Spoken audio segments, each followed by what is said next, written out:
নমস্কার, আপনারা দেখছেন লালমাটি টিভি। হাতের মুঠোয় দুনিয়ার খবর। এই মুহূর্তে দেখছেন মা শীতলার মূর্তি। সাকরাইল থেকে অনুপাদকের এক্সক্লুসিভ প্রতিবেদন। প্রতি বছরের ন্যায় এবছরও শুরু হয়ে গেছে মা শীতলার পুজো, আর সেই নিয়ে আনন্দ উৎসব হই হুল্লোড় শুরু হয়েছে। আপনারা দেখছেন মায়ের ছবি।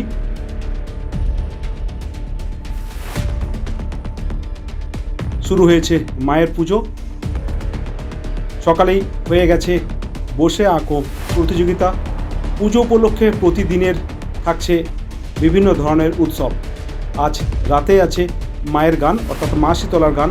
আপনারা এই মুহূর্তে দেখছেন ধুনো পোড়ানো।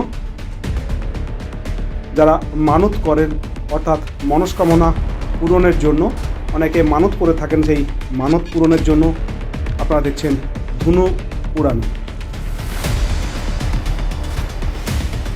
দেখছেন চতুর্ভুজকাঠি গ্রামের মা শীতলা পূজার বিভিন্ন প্রতিচ্ছবি।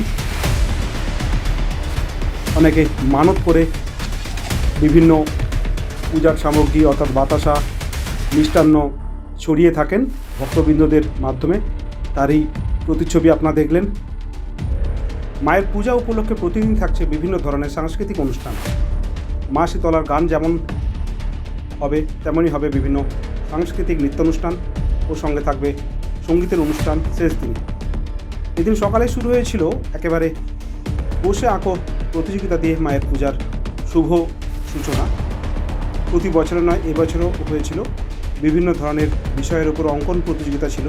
আপনারা দেখছেন মায়ের সেই মূর্তি। একেবারে সরাসরি আমরা চলে গেছি মায়ের কাছে। আপনারা আসুন, আমাদের ভালো লাগবে। একেবারে চতুর্ভুজকাঠি গ্রামে শুরু হয়েছে মা শীতলার পূজার অনুষ্ঠান ও উৎসব।